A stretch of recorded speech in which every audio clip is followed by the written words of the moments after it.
Good afternoon, ladies and gentlemen, I'm John, this is many a true nerd, and welcome back to Skies of Arcadia. Where last time, we got our hands on the purple moon crystal, though to my mind, in much more exciting news, we upgraded our ship, meaning now we can go to entirely new bits of the sky. Still, our engineer did mention, yes, that was going to take a tiny bit of time to install into the ship, so okay, while he's doing that, how about, we go to our lovely sexy meeting room and have a discussion about where we're going next for the actual main plot and whatnot. And Vise, for the last time, take your cooking feet off the table, that is not nice behaviour. So right, we've got the purple crystal, all that's left are yellow and silver. And one bit of good news for once, the Silver Elders have already got the silver crystal, so that means we literally just need to worry about yellow. Though yes, as Ica points out, there is one small problem, which is the yellow crystal we already went looking for. Just before the whole business that separated us from Drachma, it was hidden under the Moor of Tartus and Valois, which we determined could not be broken. But perhaps we might be able to bypass the seal using the Delphinus' new engine. According to the geologists of the Valoan Empire, the lower layers of the Valoan Islands are filled with cracks and fissures. In other words, there's a whole system of subterranean tunnels running through Valoa, so, right, if we could just go in from below, we might be able to get in and get the crystal without the Valoans even realising it, so, okay, that new engine's gonna be really bloody useful. So there we go, we've now got a very good plan, though, okay Vise, I'm gonna be honest, we're not going straight for Valois. Like, there's a lot we can do with our brand new super-powered ship first, damn it. Okay, following morning, we're now ready to set off, though before we do not forget to, give orders to your various builders and whatnot. For example, I can't deny I do rather like our brand new alligator, but just so we've, seen everything, here we go, Pinta. How about you bring me, yes, the one animal we've not seen yet, something colourful from the south. As for the rest of the island, okay. I mean, the new fountains are reasonable, I guess, but I'm not convinced, so, Kerala, how about, you have a go at that? And one rather nice thing about, yes, Kerala and the fountain is, she can do the single most expensive upgrade in the game, a fountain in praise of the moon, so, okay, maybe we'll get to that, just showing, natural and elegant, before we, go blowing 5 grand on something. As for Ismail, meanwhile, there's one thing that only he can do, and that is a bit of sculpting. I'll sculpt the face of one of you into the wall over the pond, so whose face do you want? So, yes, you can have Vise himself, alternatively Ica, or finally Fina, so, okay, in many ways, any option is weird, because having your own face sculpted above the pond, that's odd, and picking one of your girlfriends over the other, that's weird too, but you know what? This entire game began with Fina, and we're doing her mission, and it was that brought us to where we are right now, so go on then, we'll sculpt Fina's face. Anyway, that's enough Crescent Island, because, oh yeah, it's time to take our brand new ship out for a spin. And straight away you might well notice that yes indeed, the altitude meter on the left is now much bigger than it used to be. A deeper blue at the bottom for deep altitudes and upper sky in the blue at the top, so okay. This opens up a lot of fun, interesting new stuff for us. Obviously, straight away, this opens up a lot of new locations, just, those that are based right here in upper sky. Now, some of them will be discoveries, so say if we just mosey over in this direction towards, yes, the mysterious rainbow right here in just a second. Here we go, we have discovered Rainbow Island pretty much dead above our base. What lies at the end of the rainbow? It's a question everyone asks when they're young, but as they grow older, it is often forgotten. Maybe only the few who remember can find the legendary island at the end of the rainbow, so yes, we have just discovered what lies at the end of the rainbow. It turns out to be this small island right here. Now that there's just a discovery, we can't actually land there, though, yes, there are some, much bigger and more interesting locations we can land dotted about upper and lower sky. and we'll be going to go and visit a couple of those today.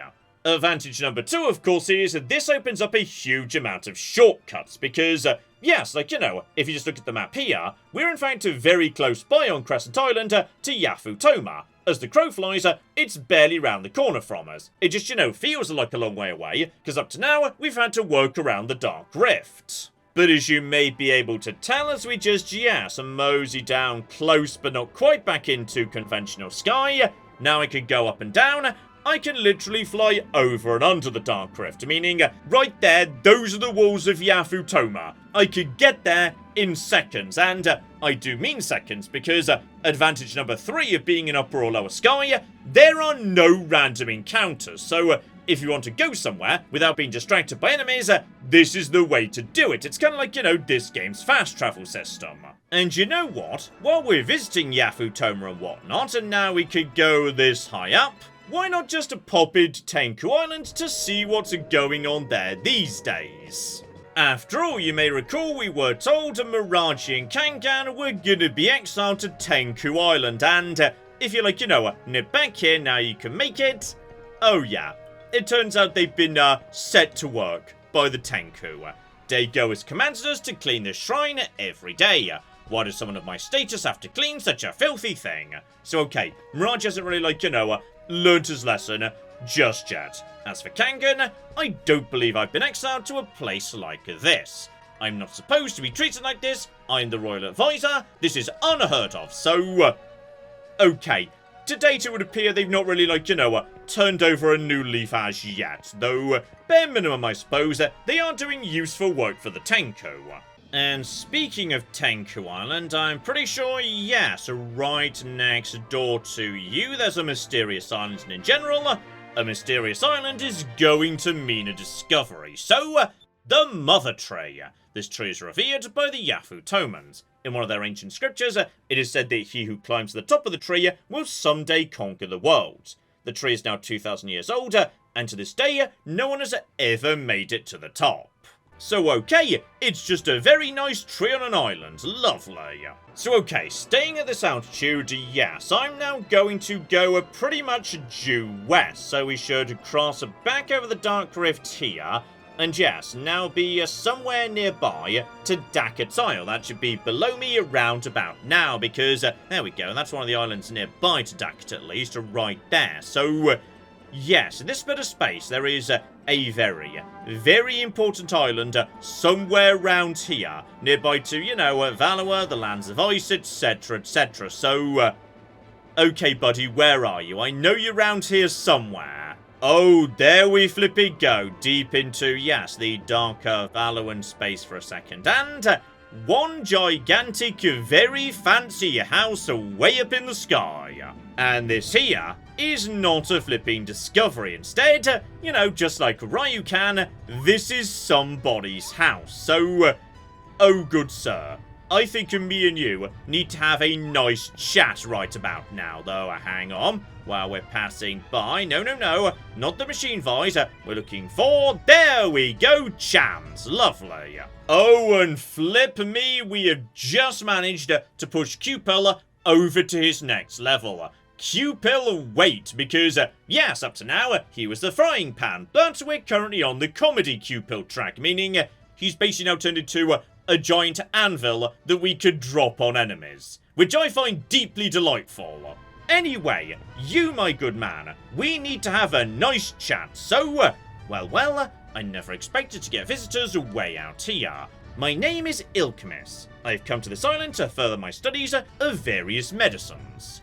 You're on this island alone to study? You're quite strange, and Vise, be polite, we want to make friends with this guy. And you're probably right, I've been called strange ever since I was a child. I was always asking questions, why does water float when it freezes? Why is the sky blue? But that calls to mind another question. What brings you to this island anyway? And yes indeed, my friend, I'm looking for my last crew member. I'm very happy that you would like to take me with you, but I'm sorry, I cannot travel with you, so, right. For the time being at least, he refuses, and, yes, this guy is very, very cocking weird, because he'll basically just say no right now, so you might assume you need to come back at a later point in the game. But no, you actually don't. Instead, what you need to do is just go back out to the Delphinus for a second, and now go straight back into his house, having not done anything else, just straight back inside immediately. And the second time, he'll basically change his cocking mind. I wasn't planning to leave this island anytime soon, and in fact I was once a nobleman of Valois. I threw all of that away, in order to come here and pursue my studies. I have no intention of returning to the world. The only person I will leave this island to travel with is someone with a heart that's full of wisdom and love. When a man capable of casting the silver magic Rislum shows himself at my doorstep, I know that man is the one I will follow, and yes, at this point in the game, unless you've been aggressively ignoring silver magic, you will almost certainly have already learnt that spell. We just generally don't use it because you can also buy the crystal equivalent pretty cheaply, so I generally just use that instead, but I'm pretty confident Fina and probably Ica too have that spell already memorised. I see, that means you have a heart full of wisdom and love. It really doesn't, it just means, like, you know, you spent a bit of time with your weapon set to the silver colour, but sure, wisdom and love, absolutely, welcome aboard, sir. And there we go, Ilkemis is officially our second artisan. And on top of that, he is our very final crew member, and you may recall I've mentioned previously, our final crew member is a really cocking special one. As a crew member though, he's a tiny bit on the underwhelming side. Ryukan can use a crew command to, yes, basically just use Increm. Ilkemis instead, yes, raises all your stats, but like, less. Though the exact number I'm not 100% sure about, so honestly you'll probably never use either of them, to be honest. But that there is not why you recruit Ilkemis, oh no. No. You recruit Ilkemis because of what the lad could do back on Crescent Isle, though, okay, this is just cocking hilarious, by the way. As you're not capable of, like, you know, flying over mountains and whatnot, there is nothing to stop you flying above Valois, and then simply lowering your altitude inside it, so there we go. That's the Imperial Palace, that is the rail line that we have fought on top of previously. Right there's the Colosseum, beautiful. You can see Lower Valois over on this side, and then on the other side, Upper Valois, and obviously there's no ships to defend this bit of the world, because why would there be? Like, you know, they weren't really expecting anyone to be able to get inside the Grand Fortress, but if you want to, you can just come inside and say hello. The Grand Fortress is even still damaged from the last time you were here, the hole you blew in it, which I find delightful. Okay, out of Valois, head east, we need to talk about, yes, Ilkemis a bit, though, okay, on the way, we will be passing nearby to Nazrad, and I believe, hang about, very nearby to Nazrad proper. That'll be, hang on, I've got lost, I think. There we go, hang about just beyond Nazrad. In fact, you have found the Iron Star, a strange object said to be launched by the ancient civilization of the Red Moon. Its purpose is long forgotten, but legends say its eye could see the entire world. Even now, sailors navigate by its rhythmic flashing light, so yes indeed, we don't know much about the ancient civilizations, but apparently they were advanced enough to put satellites into the upper sky. And you may of course also notice, yes, the design is very similar to Recumen, suggesting, as I was speculating last week, Recumen was basically a gigantic robot in some capacity. And in fact, most of the Gigas were in some ways constructed, Ragnar being the exception, who appears to have been mutated, if you will. Anyway, back to Crescent Isle, and you know what? I can't deny, the more simple rock structures, I think those are really rather nice for the new and upgraded fountain, and, okay, while we're talking about, you know, water and whatnot, right, there is a giant picture of Fina, magnificent, right over there, and a handful of flamingos, albeit with bigger tails too, so, I won't deny, I think the flamingos are my favourite, so you guys get to stay for the time being. And I really do feel like I might settle on, yeah, this particular fountain ultimately, though, okay, I'm giving the $5,000 to Kerala to see the ultimate mega fountain, yes. However, what we're really here to do is just mosey into the marketplace, and we've got our third and final store set up here these days, because Ilkemis naturally has set up his little pharmacy. And you know what? It's a really damn good pharmacy. He sells basically everything you could ever need in terms of healing and buffing items. But, oh no. No. My friend, how about me and you have a chat? Because, you're not wrong. The shop is fine, but it could do with some more sophisticated equipment. So, oh buddy, you are welcome to have a grant. Like, this is gonna be the best grant you ever spent in this game. Okay, we'll check in on him later, because yes, we've got to go away before he does the upgrade. So, right, it's time for a whistle-stop tour around Arcadia, because there is a lot we can suddenly get done. And after all, do not forget, it's not just about, you know, going above the clouds, it's also about going below them, down into the dark undersky. So there's a whole bunch of stuff going on here too, naturally. And while my ultimate destination is, yes, to mosey to the west and find my way into the mysterious catacombs under Valois, oh no. First up today, I want to pick up a mystery we ran into last episode. You may recall, of course, when we were in the Ruins of Ice, we did see an area we couldn't get to, and, you know, based on what we know about the Ruins of Ice and our brand new ship capabilities, you may well be able to come up with the solution yourselves, because, bear in mind, the entire point of Glacier was, it was built like a series of icicles, hanging from the ceiling, with the open sky underneath it. So naturally, if we just, you know, go below the Ruins of Ice and whatnot, and then just keep our eyes open for, there we flipping go, a gigantic city just dangling into the lower skies and whatnot. Well, one, immediately, yes, you can see the area we explored previously was not the whole of Glacier. It was just like, you know, one tiny neighborhood. And two, you may notice the gigantic hole right there, so, that there is presumably how Ragnar got in and out of his lair. But more importantly, we can dock in this area. And this brings us to that chest that we saw previously. That there is, yes, the area just before the final boss. So just mosey over to that chest that was cocking taunting us, giving us nothing but a moonberry, cocking useless. But far more importantly, one cocking moonfish, you sneaky bastard. That is a really nasty one. You can miss that one so easily. Okay, and with that in hand, how about we mosey, yes, due south, straight under Valois to mid-ocean, because you may recall we received another invitation from the Angel of Death. So, step one, just emerge out of, yes, a lovely, sexy, low sky to track down my good friend Doc.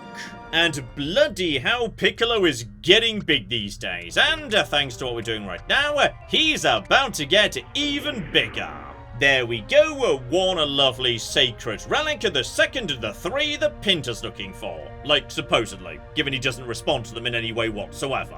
And one fiber mail, which I'm pretty sure we could have picked up, yes, like somewhere around the Dark Rift. It's just a very, very unlikely drop. Many of these items are in fact, yes, available in the world elsewhere. You just have to be very lucky to get them before this point. Yeah, the fiber mail can only be worn by Vise, unfortunately, and while it would boost his defense, I am not willing to give up, you know, 20 attack and a bit of accuracy. Right, bit of a flimsy haul there today, Doc. Honestly, you know, you're gonna have to pick your game up here, otherwise I might stop bringing you the flippin' moonfish. Still just a mosey to the west, a dip back into conventional sky when the moment is right, and, okay, Piastol, I think me and you need to have, like, you know, a proper chat about why the cock you keep trying to murder me. Vise, today is the day that I take your life. Piastol, you've said this to me twice before, it's losing its impact. And just wait a second, we want to know why you cocking hate Vise so much. And I despise all air pirates. That is why I became a hunter of you despicable people. It all started 7 years ago when my family was brutally murdered by air pirates. So, okay, she's finally opening up to us. And that's where I saw you, Vise, among the air pirate scum that took my family from me. So, okay, we're getting some cocking specifics here, but Vise, you know, a little bit surprised by this revelation. And you've got to be mistaken, we're blue rogues, we'd never do something like that. And silence, blue rogues, black pirate, you're all the same. You all deserve to die. My only purpose in life since then has been to deliver justice unto the air pirates that destroyed my life. Vise, it is time for me to have my revenge. Have at you. On guard. And here we go, round 3. So, according to her, she actually witnessed me being involved in the murder of her parents. Though, yes, Vise seems to rather disagree with this. So, right, let's beat to a pulp and see if maybe she's willing to open up a bit more about that. Okay, step 1, we know what we want to do here. Take out the Death Hound because effectively he's her healer. So, okay, red weaponry works fine against you. Ica, I need you to be using Delta Shield because we know from the last encounter, she knows death magic. Meaning, yeah, she could just kill my team. That cannot be allowed to happen. That means Athena, honestly, ooh, actually, you know what? I was about to say you can use Glyph of Might, but honestly that is a waste of your magical powers. So instead, yeah, activate Crystalline, target the Death Hound. Enrique, sir, you are on Glyph of Might duty, so, yeah, get Vise into good shape, damn it, and there we go. Unfortunately, this means, yes, Vise will probably attack before he actually gets the Glyph of Might on him. For the simple reason, Enrique's a lot slower. And okay, Tempest Dance is coming in, but it's going for Vise. Vise is pretty tough, so even then, that did hurt quite a lot, I won't lie. Then here we go with the Death Hound, basic attack, and fatigue. That's not good. That means, yes, Athena is not contributing special to the party. So, okay. We made a good start on the dog. We've got to take someone out immediately. And, yeah, had Vise had Glyph of Might on him, that would have hurt a lot less. And if it could nearly kill Vise, it could definitely kill Ica, and most definitely Fina. Still, bare minimum, Colourless Fury does good damage to the dog, so, yeah, next turn, we should be able to get you down, and, yeah, thanks to, what is it, the gem that Enrique's holding, we've still got a decent amount of cocking special going on, so, one more Colourless Fury to take out the Hound, that's absolutely fine, and on this occasion, yeah, we can afford to do Delta Shield, and also Justice Shield, though that does mean Fina is doing the healing. That I don't like as much, because, yeah, I would much rather Ica did the healing. She'd get it off faster, but I'm willing to take the risk, and yeah, give the Sacralin Crystal over to Fina. So obviously, Vise needs that. You do Justice Shield. So yeah, we're doing Delta Justice. Honestly, when a team member is looking flimsy, and you're taking on Piastol, it's not a bad idea. Still, we do need to heal Vise. Anything might kill him at the moment. But I'm hoping she'll do death magic, and as a result, yeah, Delta Shield will just protect the entire team. So, we're safe for now. That is right. That's a normal attack, and a counter gets built in too, but it does basically nothing. And there we go. He's doing the healing. But weirdly, yes, he never tries to heal himself. He only tries to heal her. So, that's why, yeah, we need to take him out first. Down you go, buddy. That should be a nice, easy kill. So, good. Good. That's you dead. And Fina gets to heal at Vise. So, yeah. Fortunately, we've stabilized. The question is, do I dare gamble on what she's about to do next? Because she just did a regular attack. She's not done any magic at all so far. And it's been more than one turn since she did Tempest Dance. So, she could do it again. And on top of that, I literally can't afford to do Delta Shield and also Justice Shield this turn. Partly because, you know, Fina is currently fatigued, so she can't generate spirits. I'm gonna say, yeah, we're gonna go in with a regular attack. Vise is still pretty strong with the regular. And what I want is, yeah, full defense. And on top of that, Fina, I need you to heal yourself, please. Lovely. Because I'm just deeply concerned that, yeah, she might be about to use death magic, which, you know, seems to be more accurate for her than it ever would be for me. Because, you know, she's an assassin, whatever, that's fair, I suppose. And okay, I was right to go for Delta. She's going for a Turnez, which can hit literally everyone on the field. Like, you know, it's not accurate, but okay. I am very happy that we just got that protected against. And I'm going to work under the assumption that probably means next turn she won't do magic. So okay, basic Cutlass of Fury. Ica, I'm going to assume she's not going to use magic 2 turns in a row. And I'm going to tell you to focus. Fina, you do... Ooh, you're a tiny bit wounded. I think with Justice Shield out, which we are going to put up, you'll be okay. So, right. She's probably going to Tempest Dance this turn, if I had to guess. And...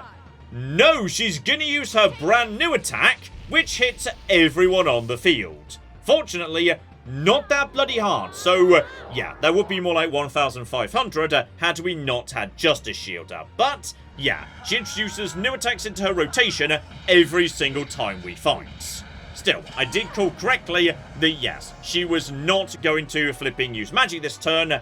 The turn we're going into next time, though, I'm not so confident. And you know what I am going to do on this occasion? I'm going to do just a regular attack. Ica, I want you on Sacrum. Get the team back up to a, yes, pretty good shape. Fina, I want you to focus and keep using Justice Shield for the time being. Ooh, This is dangerous. Please do not use magic. I'm kind of, you know, taking a bit of a gamble here to build up some cocking spirit. But, okay, Wevlum. It's magic, but it's not that bad in terms of magic. And, oh yeah, 400. Really not that much at all. Like, that's probably the least dangerous thing she can do. That's good news in a way. So, okay. Everyone's looking pretty damn solid. Basic attack comes in. That's doing nearly 1,000. And I'm going to gamble once again that, yeah, she's now not going to use magic 2 turns in a row. So, 1 basic Colours Fury for you. And everyone else can, yes, just do a focus, and Justice Shield. Because, okay, you may have already guessed what I'm planning to do next. Oh, yeah, we got the call right. She's using her area spell. So, you know, it hurts a bit. Really not that much, all things considered. So, we have got ourselves a gigantic cocking pile of spirits coming in. And, oh, yeah, that means next turn, oh, I've got something special plans. Or at least I would do if I wasn't 1 cocking spirit short. And thankfully this turn I predicted her perfectly. I figured she might go for magic again, given generally she alternates, so okay. Not much coming off of you right now. The Eternes was completely neutralized. The team has been healed back up to good condition. Marvelous. And this time, oh yeah, 52 out of 52 means the crew special's available. And unlike last time, Enrique's not asleep. And that means the second option becomes available. Blue Rogues basically means calling your entire crew up to assist. Prophecy, meanwhile, utilizes all 4 of your team members, which is why, you know, you need them to be not asleep and whatnot. And, okay. Do not ask me to explain what you're about to say. Let's just push the button and see what happens next. In dire need, We call forth the power of the ancients! to battle our foe. So there we go. We have officially now called upon the power of the prophecy. What prophecy? I don't know. No one mentions the prophecy or explains it, but basically, we've turned into the moon or something, and we've brought the moon literally crashing down into Arcadia. But don't worry, because all it does is a large amount of damage to every enemy on the field. That's it, that's what it does. We've not actually just crashed the moon into the Earth. Possibly not anyway, it's hard to tell. But like, you know, the point is, she's dead now. How precisely does any of that make sense? It doesn't. Just accept it and move on. Father, am I doomed to never win? To never avenge your death? And Piastol, tell me precisely what happened 7 years ago. It's kind of important to check we've not got crossed wires here.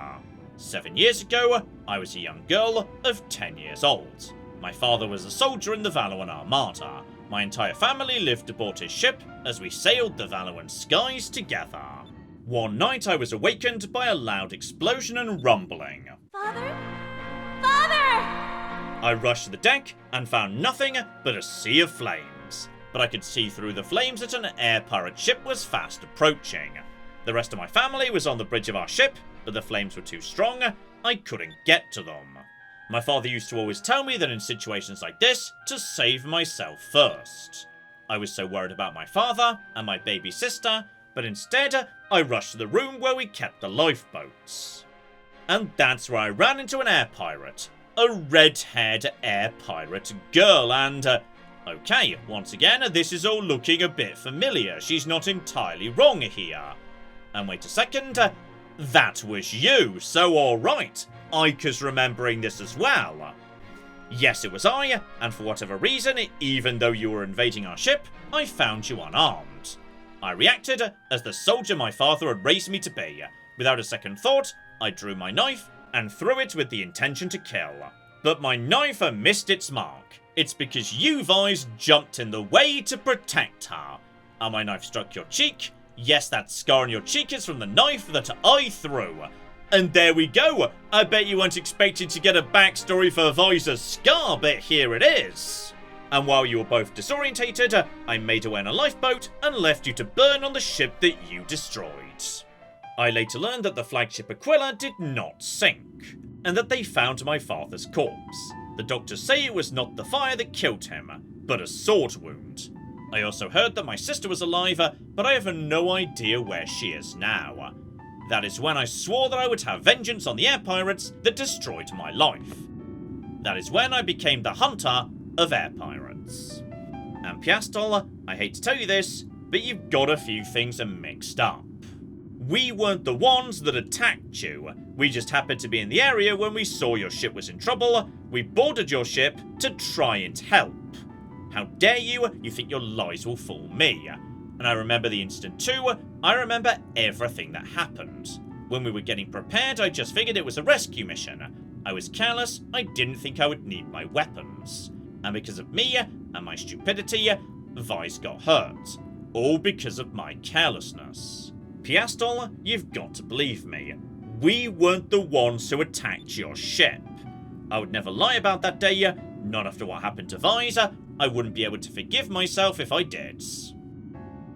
And okay, it's possible that what we're saying is starting to get through to Piastol. Is that all you have to say? And come on, Piastol, please listen to us. Vice, I will come for you one last time. And then I will put everything on the line. I will put an end to this cat and mouse game. And okay, she's not willing to make peace with us just yet, and it sounds like Vice understands that. Just call me at the Sailors Guild, like always. And with that, her ship disappears, so... right. It sounds like there was just a big misunderstanding between me and her. How precisely we'll resolve it, though... okay, that remains to be seen. Anyway, back into Upper Sky, there's a few more bits and pieces we can take care of, and now that we can move around the world nice and quickly. Step 1, let's mosey towards Ixataka, though yes, going there direct from here should bring me pretty much dead above the area where we started the game. There we go, that island with what I assume to be Dackett's gravestone right flipping there. But in the same area where we found, the very first discovery we ever came across, just, keep on moving ahead here. And that very first waterfall we passed by, I believe, hang about right here. There we go, the Moonstone Lake.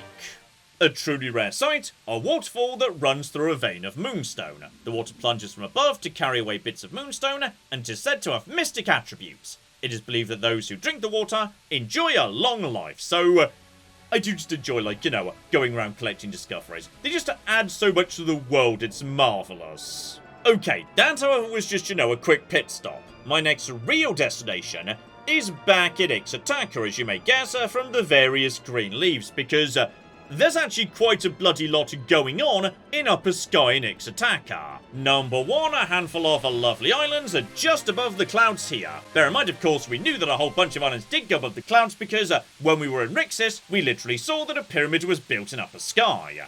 Still, for the time being, we have discovered the Alupas, an ancient species that predates the Ixatakan civilization. The Alupas live quietly in the forest, their calm and proud demeanour earning them the nickname the Sages of the Forest. And speaking of Rixus, by the way, we can actually, go and visit it. Not like going down on foot or anything, there's nowhere to land, but it is rather nice to be able to just, go and check it out while we're passing by. And this structure does also offer a bit of a clue, which is, well, if there's a building right there on that raised island, well then why not the others? And here we flipping go, one of them contains the observatory. Obviously in ruins now due to the rains of destruction, but, naturally, if you were going to build a big telescope, you'd build it above the clouds so you can actually get a clear view of the sky. So, I do just enjoy just looking for discoveries. Discoveries are really what makes this game so amazing. Though, okay, you may have noticed a very large thing floating around the sky, and you may well be able to guess ahead of time what that's going to be. After all, long ago, when we were first passing through North Ocean, we located the Rock's nest. The nest of the legendary bird, the Rock, where one single egg is, well, you can see it for scale next to a person right there on the left. If you found the Rock's nest discovery and come back to Ixtaka with a ship that could go above the clouds, you can finally fight the Rock, the fourth and final of the giant sky monsters. So, right up to the top of the sky, I do appreciate, by the way, how the sky actually gets darker if you go up to the very maximum altitude. Like, you're getting close to conquering space or something. And, my friend, me and you need to have a bit of a chat. I can't deny, though, the Rock is kind of gorgeous. He's definitely my favourite of the four monsters. Okay, nothing too dramatic so far. We've got ourselves, yes, a critical turn at the end of this particular round, so no particular reason not to just dump some damage on that, start focusing, start apple waxing up, etc, etc. Seriously, I feel kind of bad for this one. Like, this bird was not causing anybody any trouble. It's not like the squid, where there's a clear indication that previously it did damage to local sailors or anything. This guy is just, flying around in the upper sky, trying to stay as far away from everyone as possible. But for some reason, we decided to go and just cocking shoot him. And yes, while it can do a tiny bit of damage to us, honestly, it's not that much at all. I feel like, yes, with our ship now this upgraded, the poor thing is going to be torn to shreds. I'm so sorry, you're really beautiful and I feel really genuinely bad about this, but you kinda need to do this because to get the final ultimate ending achievements of this game, all four of the mega optional sky bosses do need to go down. Still, my friend, you have got one red attack, so in you come, grab our ship, give it a bit of a shake and... oh dear. Once again, I'm really sorry, this just feels like bullying at this point. Still, here we go, sub-cannons start firing, that's a good 7,000, and next turn, yeah, it's main cannons and sub-cannons, so I'm hoping, yeah, this might be a 2-round finish without needing to use the Moonstone Cannon, because I'd just like to prove we are not entirely dependent on the Moonstone Cannon. We can win with conventional firepower when taking on, like, a small bird that didn't really want to fight us in the first place. We just sort of blew it out of the sky. No, seriously, I feel bad about this one. Let's just assume it was causing trouble to Ixtaka, and they're going to be very happy we did that. The item we picked up, by the way, the wooden doll, we only got that because Khalifa was set as the active crew member. It doesn't do anything, it's purely for flavour, and apparently, yes, Fina really cooking likes it. There is, however, one other rather weird mystery around here, which is, yes, you may have noticed in the background in previous episodes, hang on, I know you're around here somewhere. I'm not the only ship that's floating around an upper sky around Ixtaka. And also, hang on, I see a discovery, There we go, the Wings of Gold. That wasn't what I was looking for, but okay, this is one that's hard to track down. This is like, just an ancient golden flying machine that just circles very fast around Ixtaka, and it could be bloody difficult to actually, lock it down. So, okay, just by sheer coincidence, it was passing nearby when I was floating around. That is good luck. Here we go, that's the person I was actually looking for. You, sir, are an Ixtaka hermit. I live apart from the rest of the world in this quiet place, making my home with the flowers and the insects. I'm grateful you took the trouble to visit me here, so let me tell you a secret. North of the lands of the Yellow Moon, there is a wonderful flower called the balloon flower. It is very beautiful, You will also find a huge flock of insects that flutter in the wind if you travel to the land where Ix'taka meets the land of the Red Moon, and this is a very useful piece of advice. Now, the first thing he's describing is just a discovery we could have already stumbled across, I just happened to have not got to it yet. However, the second thing he's talking about there is, I think it's called the flutterflies, and they are semi-random. They will move around the map, and this guy can tell you where they're currently located, and even with his advice, it can be really bloody difficult to get hold of them. Travel high in the sky to find a flutterfly. So, okay, I'm gonna give it a go, and it might not work because, seriously, flutterflies are one of the hardest discoveries to find. They are bloody elusive. So, as high as we can into the sky, lovely.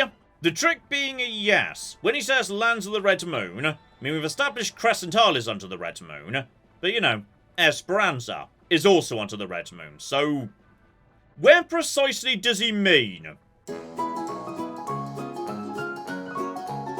Well, I have very demonstrably made it to the land of the Red Moon and not a cocking flicker. Seriously, these are very hard to track down. Some of the final discoveries in this game, they are fiddly. Still, I'll tell you what, this does bring me to, yes, one interesting location, which is we're now by the Dark Rift, or to be precise at the moment, pretty much dead above it. And if I just keep moseying south as straight above the Dark Flippin' Rift, then you might just notice there's something above the Dark Rift. Like, you know, very much literally above the grand gaping maw at its centre. Here we go, the weirdest cocking location in the entire game. Welcome to Hamachu Island, which is home to just a giant number of Hamachus. They just hang out here, having fun, etc, etc. This is a deeply, deeply weird location. But you do have to come here at some point or another, because you may be able to hear in the background there, just a second please, I know I just heard Cupel doing its little chirp, so there's definitely a cham around here. Though collecting it can be a bit difficult because there are so many Hamachus around here, and you can interact with every single one of them. Some of them are just, you know, having a nice time, partying, etc, etc. Some of them appear to, like, you know, either have got drunk or possibly have just overindulged in watermelon or something. It's hard to tell. There we go, we got the cham. There is also a Hamachu dance team, just, you know, figuring out its moves, etc, etc. Seriously, sometimes when it's Skies of Arcadia, it's best to just not ask questions. Sometimes stuff like this just happens. Still, there is something else going on here too, which is, if you just, like, you know, look at this here food, mysterious voice, get away from my food. Where did that voice come from? Don't tell me it was this Hamachu. And no, it wasn't, because you may notice one of the Hamachus has got a zip up its back. Almost as if it was, you know, just someone wearing a costume. Though there is also marvellously up here on the top, a Hamachu with a familiar face. So there is a voice Hamachu. And it literally does a tiny Hamachu Cutlass Fury. This is the best location in the game, I love it. Right, Mr. Giant Hamachu, going chirpy chirpy chirp. Be quiet, what do you want? So, okay sir, me and you, we need to have a chat. I'm the Hamachu Hermit, I'm their friend and caretaker. This is our private paradise, you're invading our privacy, you're really starting to bother me. If you don't leave soon, I'll have to spread bad rumours about you. So, okay, how about we, you know, ask about how we've been fighting so far in the game. Okay, I'll tell everybody about the way you fight. You better hope you've been brave. So first off, the number of times you've been engaged in battles would be 360. That's average, you can hang with the rest of them. On top of that, you defeated 1,318 enemies. Okay, pretty good number so far. And the number of times you've run away from a fight is 6 times. Well, I suppose that's acceptable. Lastly, the number of times that any of you have been knocked unconscious during a fight would be you once, Ica twice, Fina 3 times, Drachma once, Enrique 0, Gilda 0. You must be an incredible fighter, you're just too good, you rarely ever get knocked out, so thank you, mysterious, terrifying old birdman, I appreciate it. Now, the reason this guy exists, by the way, is because, yes, like I was just saying a moment ago with the rock, when it comes to the end of the game, your final ultimate swashbuckler reputation is determined by various bits and pieces, including how many discoveries you've made, how many enemies you've taken out, etc, etc. So, this guy is just a good way of keeping score as to, how close you are to various ultimate mega reputations. Speaking of which, he can also tell you what percentage of all treasure chests in the game you have opened to date. 81%, pretty average. You have what it takes to be a decent air pirate, so, right, still got another 20% to go.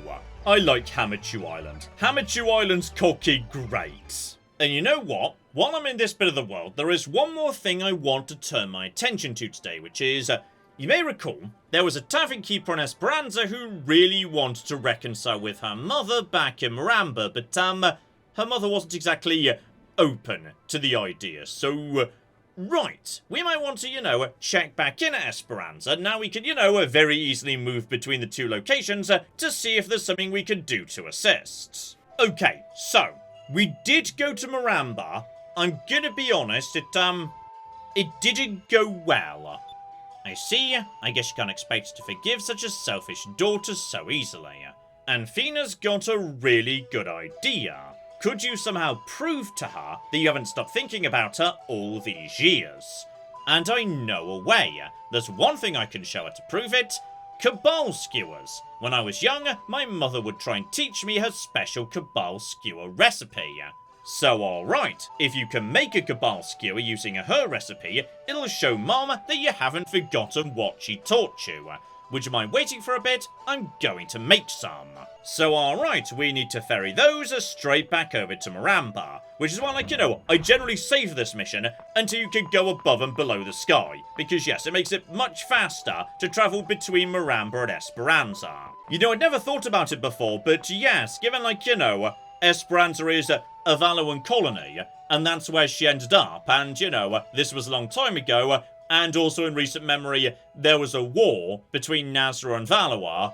Okay, right, there might be some really, really bloody good reasons the mother's a bit annoyed at her daughter. It's possible she ran away with a Valoan sailor during the Nazra-Valoan war. And I knew I'd cocking forgotten about one round here. Right, I was talking about, yes, missing moonfish earlier. Right here on the docks of Miramba, completely walked past you like multiple times, my friends. Anyway, don't forget why we're here, madam.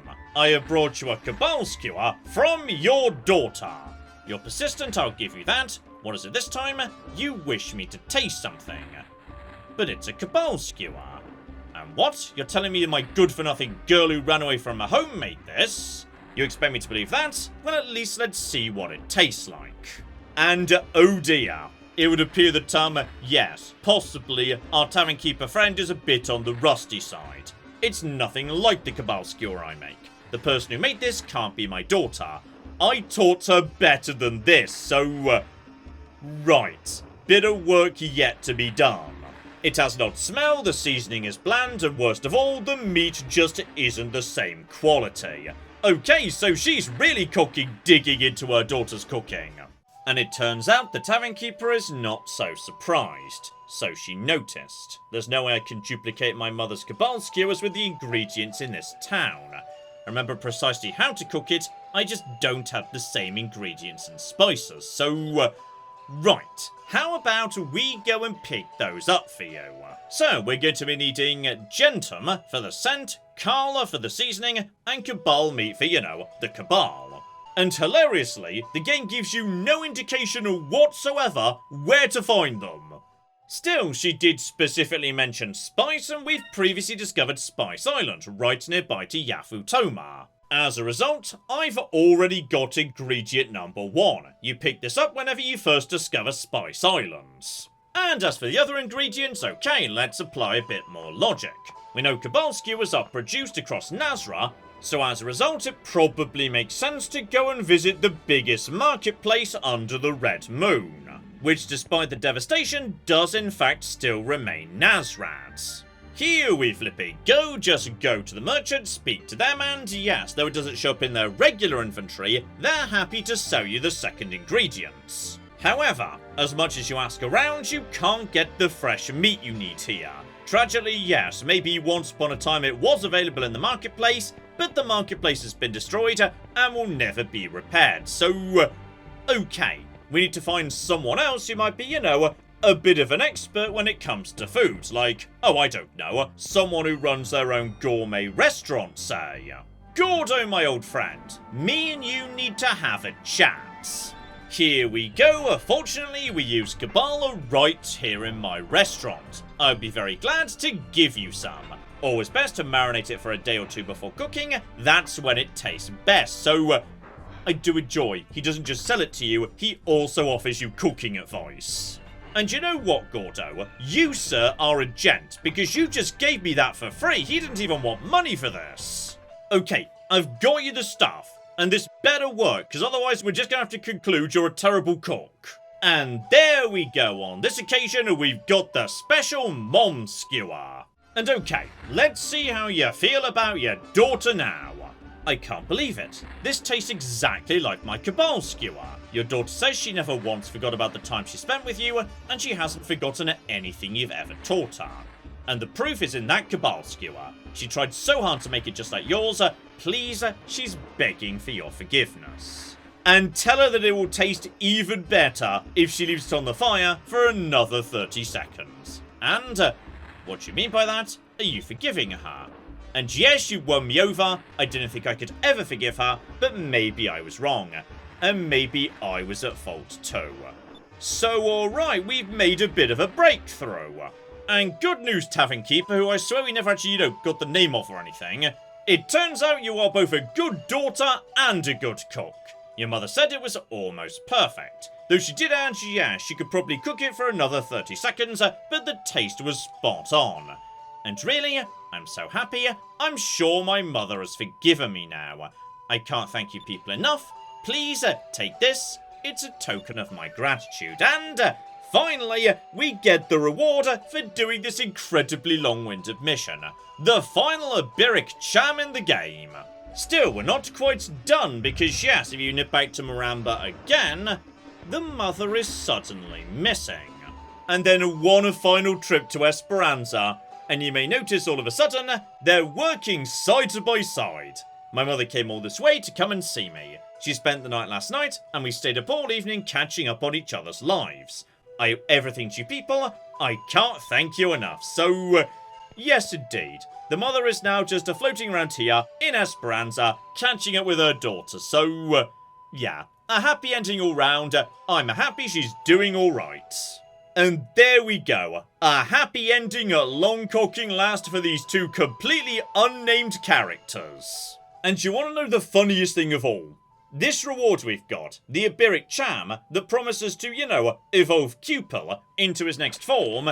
If we give that to Cupel, it does literally nothing, because Cupel is now in his penultimate form. The only way to get him into his final form is to give him every Cham and every single Iberic Cham too, meaning even though we've given him all the Iberic Chams, we still need to collect the last of the regular ones.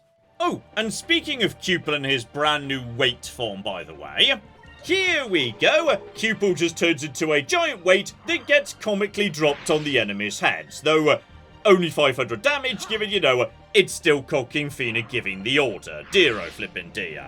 Still, after a bloody whistle-stop tour around the world there, I would say, how about we mosey back home to Crescent Isle? Because a bloody cocking hell. Speaking of Cupel, right, it turns out the 5 grand was for, yes, a rotating statue.